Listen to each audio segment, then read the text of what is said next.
Dungeons, the crux and cornerstone of fantasy role-playing game. These dimly lit holes full of glory, treasure, and monster are in many ways foundational to the fantasy experience, but there's something about building a dungeon that just leads to more infinite types of creativity. And today on Desks and Dorks, we're going to be building the ultimate historical dungeon, or kind of historical dungeon. Hello everybody, my name is Kyle and I am the dork that makes you fine folks the desks, and welcome to Desks and Dorks. We bring you indie tabletop role-playing content. What are we doing here today? We're going to be building the kind of dungeon that is engaging to play in, the thing that makes RPG dungeon crawlers salivate, but we're going to be using lessons from real-world history and lore in order to help us do it. Those of you who know that I was trained to be a medievalist. It's where I get a lot of the inspiration for the games that I play in and the products that I create through Desks and Dorks, our publishing company. So today, you and I are going to be making a dungeon together, using lessons from the real world, talking about things to avoid, tropes to lean into, and how to make a dungeon that I think is going to be absolutely incredible for you and your friends to play through. However, one very important thing, I will not be tying this to Dungeons and Dragons. I get this comment pretty frequently, but they're like, why don't you just put D&D rules in here? I personally do not like playing Dungeons & Dragons anymore. I don't find the system engaging or interesting. No shame to you if you do. So this dungeon and its rule set are going to be system and setting agnostic, which means that you should be able to drop this dungeon in any role-playing system you want with just a little bit of legwork on your end. And together, you, I, the comments, the viewers, we are going to see how a dungeon might take shape and how it might lead to an engrossing narrative for your players. But first, our dungeon needs a name, and you know what? If it's good enough for Childish Gambino, it's good enough for me. We're going to the Wu-Tang Clan name generator. Okay,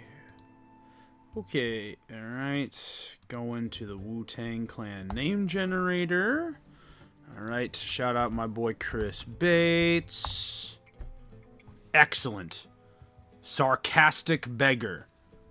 That is the thing we are going to. Ladies and gentlemen, we're going the Lair of the Sarkastik Beggar. Long ago, a disposed and disgraced court jester by the name of Sarkas the Bold was cast out by his liege lord, becoming in many ways a popular hermit and in some cases even a prominent local religious figure. His followers, the followers of Sarkas, did actually descend into the grounds of the city below, taking over a series of cisterns, sewers, and abandoned places, and it is there that Sarkas and his strange flock of faithful wreak their terrible magic. It is the players who have been deputized to fight Sarkas, to delve into his domain beneath the cobblestone streets of the city and figure out what it is that this strange man is up to in the Lair of the Sarkastik Beggar.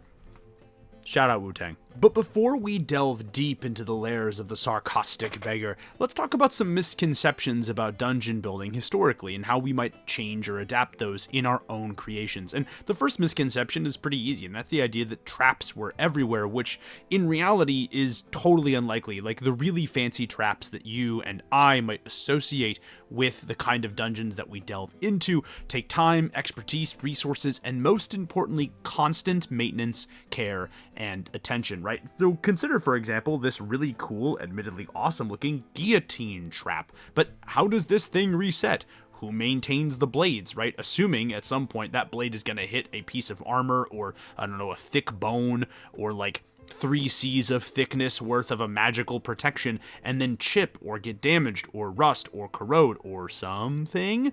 And then what happens? You just have a dulled blade that, might succeed in pinning or hurting somebody, but not in destroying them, certainly not in the level of lethality that you expected. And by the way, let's assume that there are gears or pulleys or rope systems within this thing that work. How do those continue to get maintained if there's, existing inside the dank cavern walls of this dungeon ad nauseum. It seems totally unlikely then that a catacomb or dungeon system that's abandoned or left in, hidden for thousands of years or hundreds of years even, or even decades, truth be told, has working mechanisms of this complexity that are still in good enough repair to be dangerous. And that goes doubly true for far more advanced mechanisms that require multiple different moving parts and moving contraptions in order to function and to work with great effectiveness. Don't get me wrong, I love traps like this, but these take time, maintenance, and energy to continue to maintain. And as somebody who has seen what underground maintenance is capable of, or what goes into underground maintenance, or like maintenance on rental properties, for example, in areas where water damage is frequent, you'll know that stuff like this is not going to last very long without the tender love and care of someone who is very, very good at their job. Probably somebody that gets their breakfast from a gas station and has 4 egg and bacon taquitos plus a white monster in the morning for breakfast, and eats scratch off dust.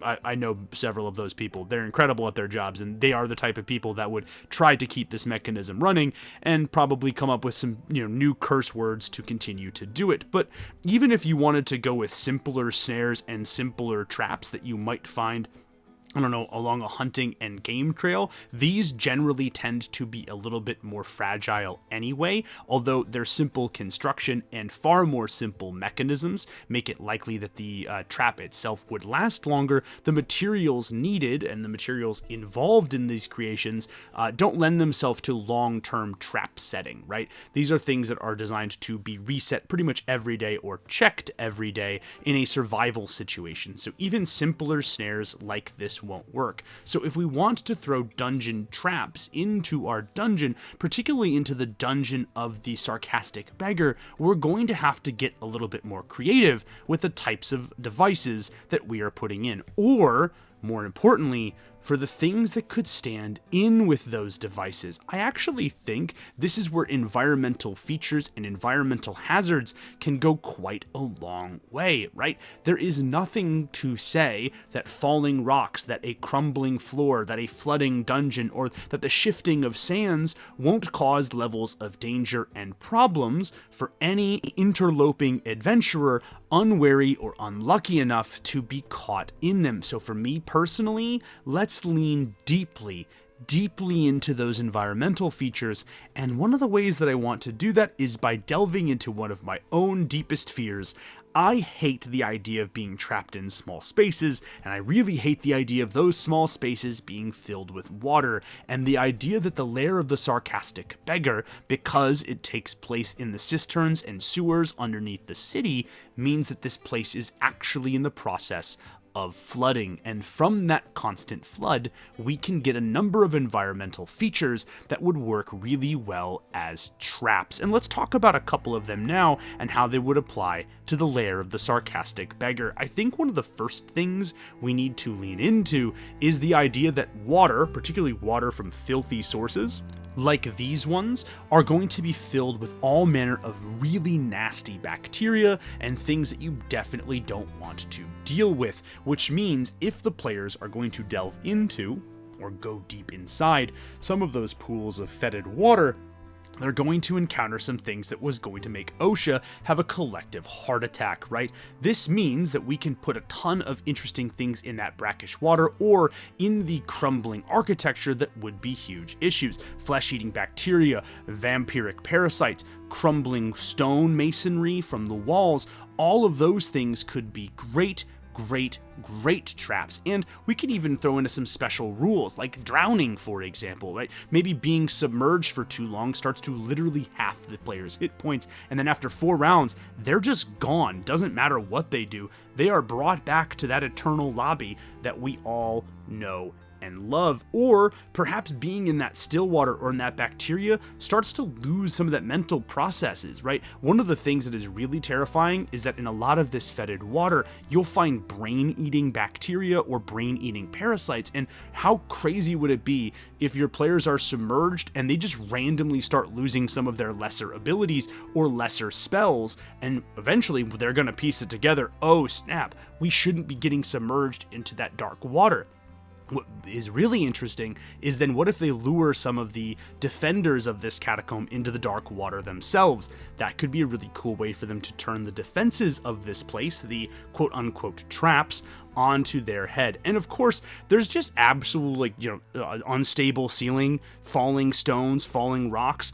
You could, if you wanted to, set a rule like this one, where every hour, there's a chance of rocks falling. Or what you could do is you could set up a corridor where sections of it appear more unstable, and anyone passing through those sections has a chance to loosen the stones or jostle the masonry, and that's going to cause things to collapse and flood every single turn. Now again, these kind of thread the needle between traps and between shall we say, environmental features or environmental rule sets, but, a trap that causes a block to fall and a flooded ceiling collapsing is basically the same thing. Poison being stabbed into a player from a needle in a lock versus poison that comes in the form of a bacterial infection, basically the same thing. So for our cases of verisimilitude and adding to the story of the Lair of the Sarkastik Beggar, I think it's one of the coolest things that we can do is to transform the idea of traps into something that makes just a little bit more sense,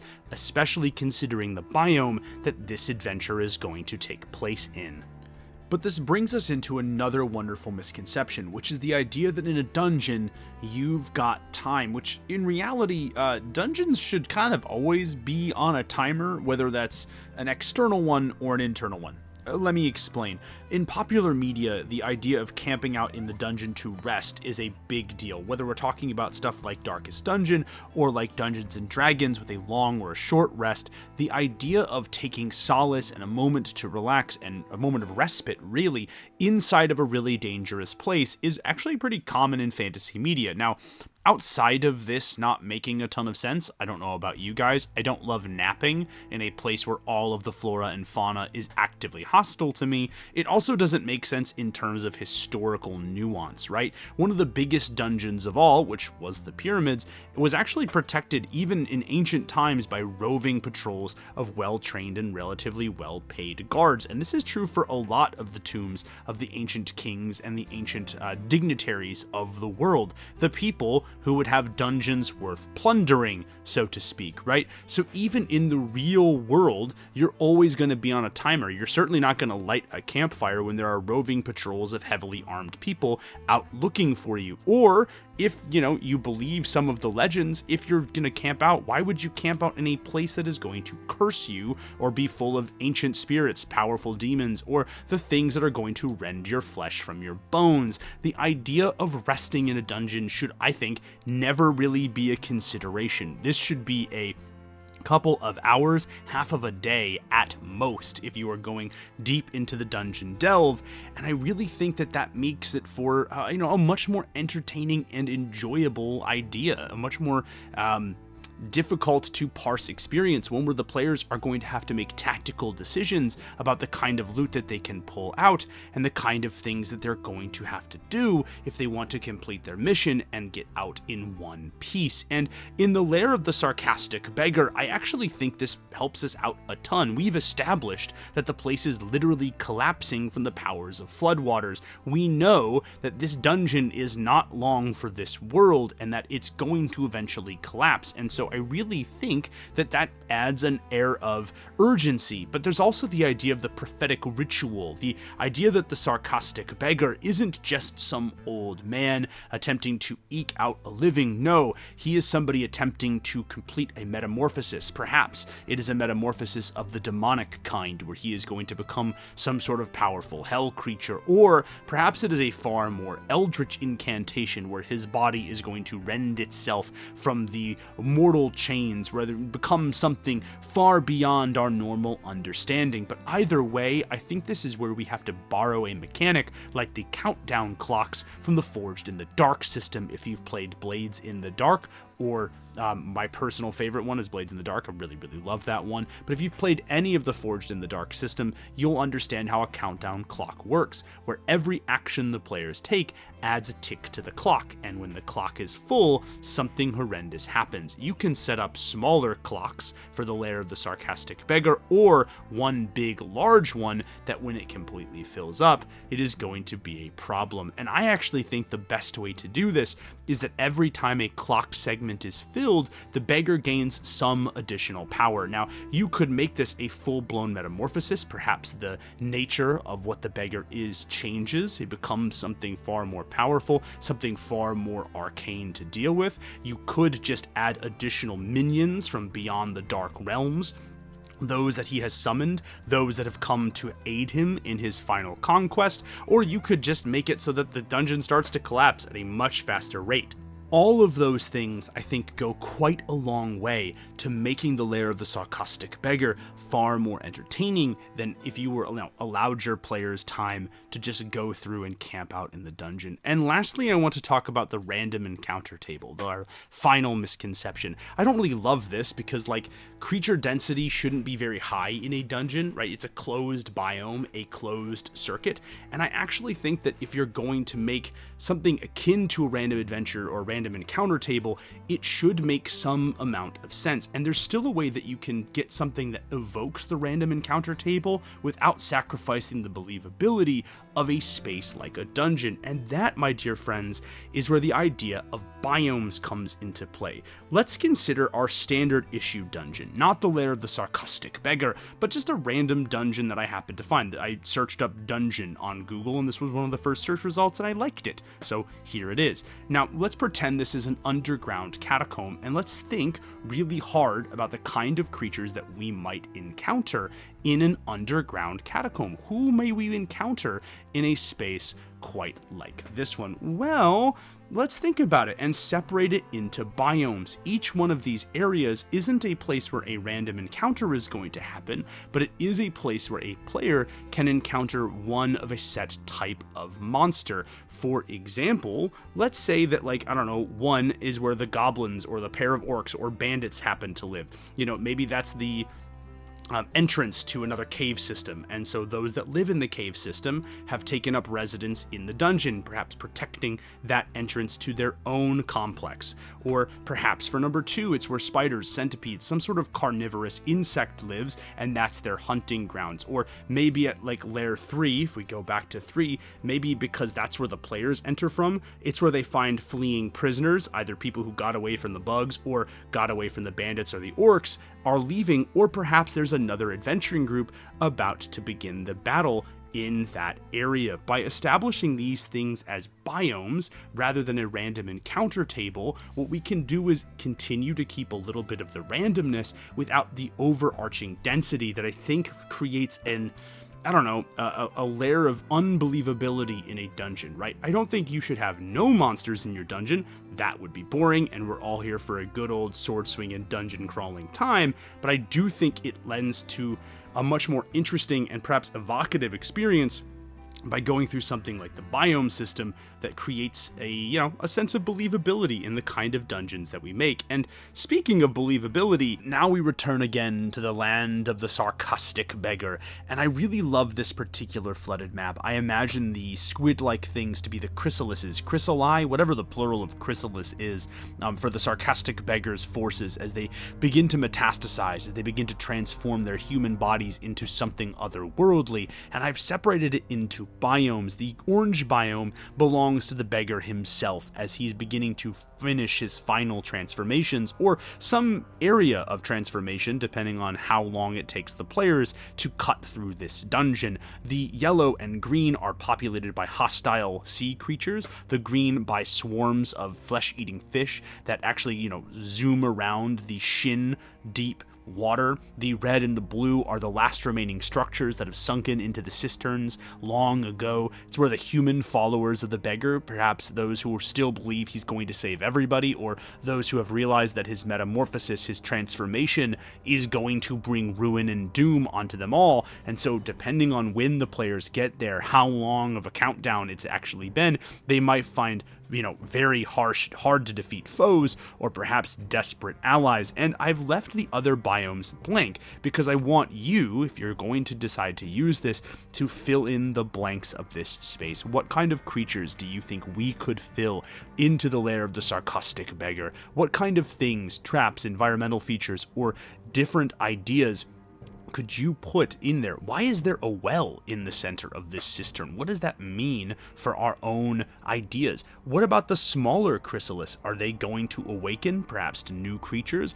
Are the people inside already gone? Have they failed their apotheosis and actually just lying now dormant or long gone inside those shells? Who knows? But those are the kinds of questions that I would love for you to let me know in the comments below if you decide to use this one. But I think those are all of the tips that I feel the need to share with you now. And as always, I want to say a huge thank you to everybody that continues to make these videos possible. If you would like to continue to do the work and help me out, a like, a share, a comment, a subscribe go quite a long way, as does hyping the video if you are on mobile. But really, the people I have to thank the most are our incredible patrons: Dionysus, Chris Bates, Agile Monk, Kavadi, Alex.vksh, Solution, Stefan Brasseau, Brian, Gorbino the Great, Papa Dinosaur, Chromatic Orbital Strike, Chris Mayer, Darth, Arcane Bard, Commander Unidentified, Darjeeling Trailblazer, Carl Agius, David Z, Michael Torres, Talath, Thoralder, and Cadme. And a kind reminder, if you join the Patreon,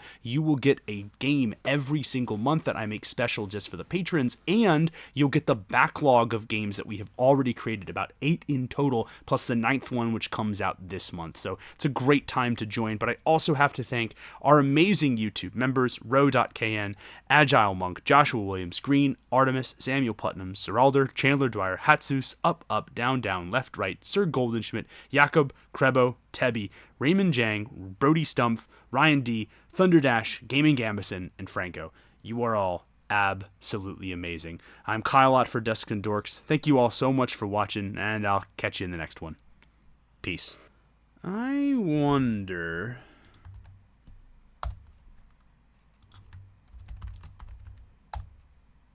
Let's go! Mad Commander is so sweet. Let's do it! Let's go!